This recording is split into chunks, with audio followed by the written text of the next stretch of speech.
Hello, LinkedIn, YouTube, and Facebook. Wherever you are, welcome to another Tuesday Talk, where I always talk about landing higher profile roles or transitioning out and um, doing some more interesting work with different types of clients. If you have been with me here before with me on these Tuesday Talks, welcome back. Thank you for tuning in. And if it's the first time that you're here, welcome, welcome.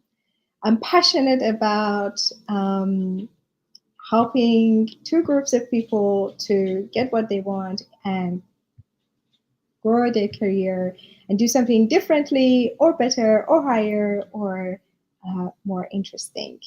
And these two groups of people are either senior, seasoned professionals that are ambitious, unapologetic about what's next for them. And the second group are executives that they are already there and now they're thinking, what's next for me? And the work we do with first group is always about positioning you as a leader. And the work that we do with the second group is monetizing what you currently know and your know-how. And why a girl that her background is technology and transformation is doing that is because throughout my career, I've always seen people that they go higher, and they get better jobs and do exciting things. And I always wondered why and how. And sometimes I could see people that they are great at what they do, but they don't get to those positions. It's like they are invisible. And today's conversation, I'm going to explore 5 reasons that might be contributing to the fact that someone is invisible. So the scenarios that I want you to explore, and it might be a good investment of your time for today, is perhaps you have seen an initiative start and you see that, do I'm really good at this? I haven't been invited to that conversation. Or you would wonder someone is leading a piece of work and they are doing it not the best way and think, why is he or she is leading that? I could do a better job. Why don't they ask me to do it? So these are the scenarios that I want you to have in mind. And sometimes you are observer that someone else is good, but is not getting those roles or doesn't get invited to those conversations. Either way, either you're subject to it, and this is a scenario that you are in, or you are the observer. These 5 points that I will mention today will help you to bring awareness as where you need to focus on, and then you can think about what's the next step. Of course, I'm not going to be talking about a problem without offering a solution. So for that, I have designed a program, and you know about it, called Executive Elevate. It's a 90-day accelerator, and it exactly does what it promises. It takes you from unseen to sought after. Well, maybe not sought after if you are really at the very beginning of your journey, but definitely someone that is noticed and nominated or shortlisted for opportunities. Depends on where you are in your career or what do you want to do next. So the topic of today, why you are potentially invisible, is I'm going to explore 5 areas. One is your identity, your expertise, your presence, your network, and then the power of negotiation. I'll unpack each one of these ones, and I will give you a couple of pointers to just start exploring and bringing your awareness to those areas. And then at the end, I'm going to ask you to take an action. Otherwise, what's the point of learning something, assessing something, but not taking any actions? Number 1, why you potentially are invisible: identity. Knowing who you are and articulating that and stating that and what you stand for, it is a key for you to be identifiable, for you to be someone that is seen. For you to stand out, you need to stand for something. So that could be your values, that could be your or combination of all those ones. Your values, your traits, the way you run and lead your teams, and the things that you stand for. Could be a cause, could be something that you've always been passionate about. But what you stand for and who you are, and articulating that and bringing that to your conversations that you have, will make you stand out. Why? See, in any profession, in any company, or if you look at the market, there are a large number of people that they are great at what you are doing. So there are 250 engineers, heads of sales, 3,000 of this one. So the only thing, they are all good at what they do. The only thing that makes you you and makes you unique, if you have to spend some time to identify and decide who am I and what am I standing for, and talk about it. Here's the thing, talking about it, mentioning it, bringing it to your language, that is what makes you unique. Therefore, you stand out. Therefore, you be able to seen and sit on top of a large group of people that they are doing exactly the same thing as you are. This is the part that MBA doesn't teach.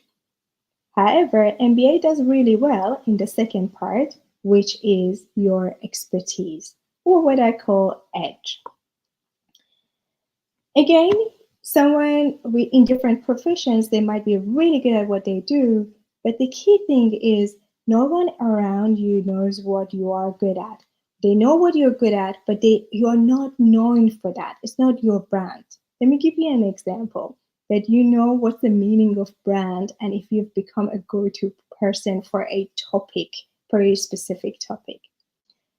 Sometimes in our families and in our circle of friends, whenever a topic comes up, straight away there is a name associated with that. If this topic of car comes up, we know who we need to talk to. If this topic of furniture comes up, we know who we need to talk to.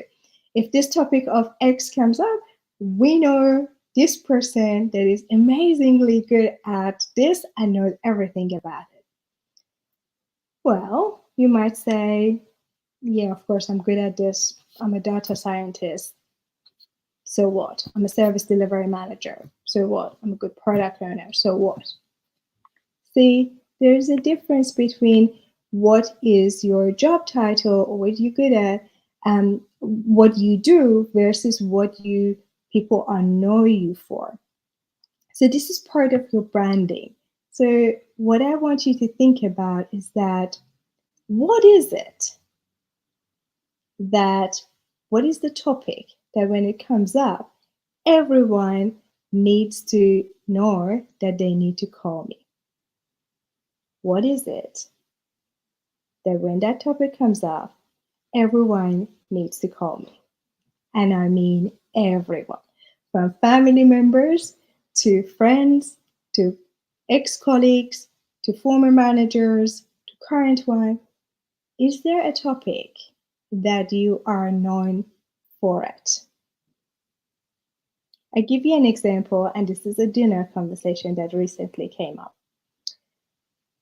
I had a friend, rather close friend. It's not an inner circle, but close friend. In the conversation with her, after many years, knowing that she's fantastic at what she does, I did not know that her core competency is service design. I know this person, I know her values, I know she's good at what she does, I know that she's quite senior, maybe too senior. I did not know her core competency. I didn't know how to refer people to her. And that was surprising, both for me and for her. So I want you to test this one and see how you are in the network, in your family, friends, even in your company. What are you known for? Moving on to the third one, your presence. Well, it's an easy one. If you are a gem hidden in a drawer at the back of a shop, no one knows that you exist. No one knows that you can shine. So the work that we do here is the assessment that you want to do here is that, am I out there? And these days, you need to have digital presence and in-person presence, naturally. The assessment here is to see what are you doing online. You are spending a lot of time online on social media, but how you're using it, what are you posting, what are you liking, what are you interacting with, who are you in conversation with. All of these ones contribute to your presence. Traditional in-person presence, such as events, meeting, and all of that is great. However, there are a lot of simple in-person experiences and events, such as a team meeting, that they define who you are, that they are opportunity for you to communicate who you are, what is your core expertise, and create that presence for yourself. Those are all opportunities that they are available to you. But when I talk to a client, this is a case from a client, said, when was that you presented something in the team meeting? There was nothing coming up. Of course, the part that he's working on his plans and programs and was presenting something based for his job, yes, of course, he's proactive, he's nailing it, he's doing a fantastic job. But anything beyond that, there was nothing. So we changed that and we created a lot of opportunities in the company of, their company is about 1,000 people. So there was plenty of opportunity to create a presence, in-person presence, and start working on that. Number 4, network. Your network is your network. And your networking is part of your job, not when you are looking for a job. And this is the thing that a lot of people, there are two groups of people that start going to networking events when they are either looking for a lead client or they're looking for a job. Salespeople and job seekers. That's where we've got networking completely wrong. Networking is the activity that we do alongside what we are currently doing, just to keep connection with the network, with what is out there, with the real life, knowing the trends, knowing what's going on, learn, share, give back. And yes, it is, if you're not doing it as part of your calendar, no, if you're not salespeople person, part of your calendar, current daily, weekly, that is a key contributor to your invisibility. And here I'm not talking about joining a panel or to public speaking, none of that. Sometimes just joining a simple meetup and learning what's going on is all is needed to make sure that you are not invisible to bigger picture. But if you look at your last 4 months calendar, honestly, how many times you have actively scheduled something while you are not looking for a job to maintain and grow your network. The work we do in networking is massive, and there are a ton of things that can be done in this space, and they are all exciting, and they have nothing to do with these old school large events that we used to go in these big rooms after hours. You don't know anyone, you have to force the conversation. None of that. There are a lot of new ways of networking that they are really human-centered, they're really warm and loving and community-based, that they will be the future of networking. And that's at least what I like to do or teach or create. Last one, negotiation. You might say, how is that negotiations anything to do with being seen? Is that not comes after? I'm going to give you one tiny tip here. How you negotiate is actually creating a lasting impact as who you are and how people perceive you. And it's part of creating your presence, and how you conduct yourself during that process of negotiation is actually a big contributor for you to be seen as a potential candidate for higher profile roles. So I leave it at that, and I summarize all the points, and we'll finish with one action. 5 areas that you need to work on. And if something is missing or one of these areas are weak, you most probably are invisible. And you're seen as a person that is part of the system, not a person that runs the system. Number 1, your identity. Who you are, what you stand for, and communicating that. Not good enough that you believe it in your heart. If it's not coming out of your mouth, no one knows that about you. No one knows you as that person. Number 2, your edge, your experience. What is it that your name is synonym with? When is it the time that I hear this topic and I'm going to pick up the phone? Oh, did I do that? I'm going to pick up the phone and call you and say, hey, I know so-and-so is working on this topic. I think you're a good candidate. Maybe you should have a conversation with them.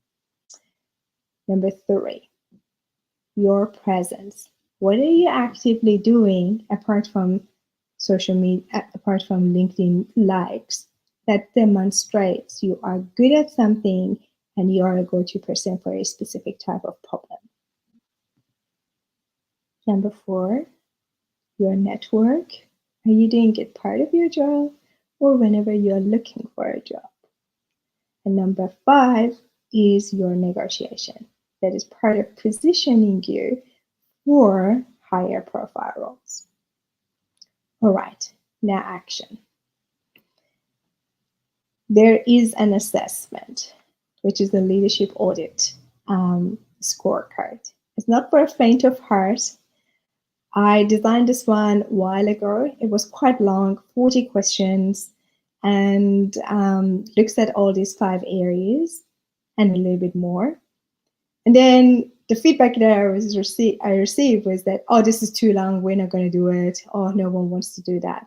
However, I know my clients, I know my audience, people that I work with, they are futuristic, caring, and ambitious.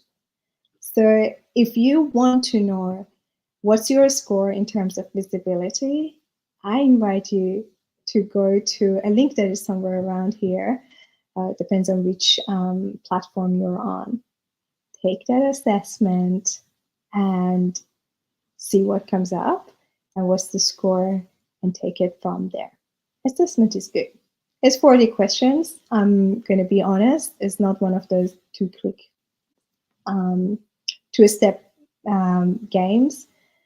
And yes, I invite you to definitely go and do that assessment and see where you stand at and what's happening and what's your score of visibility.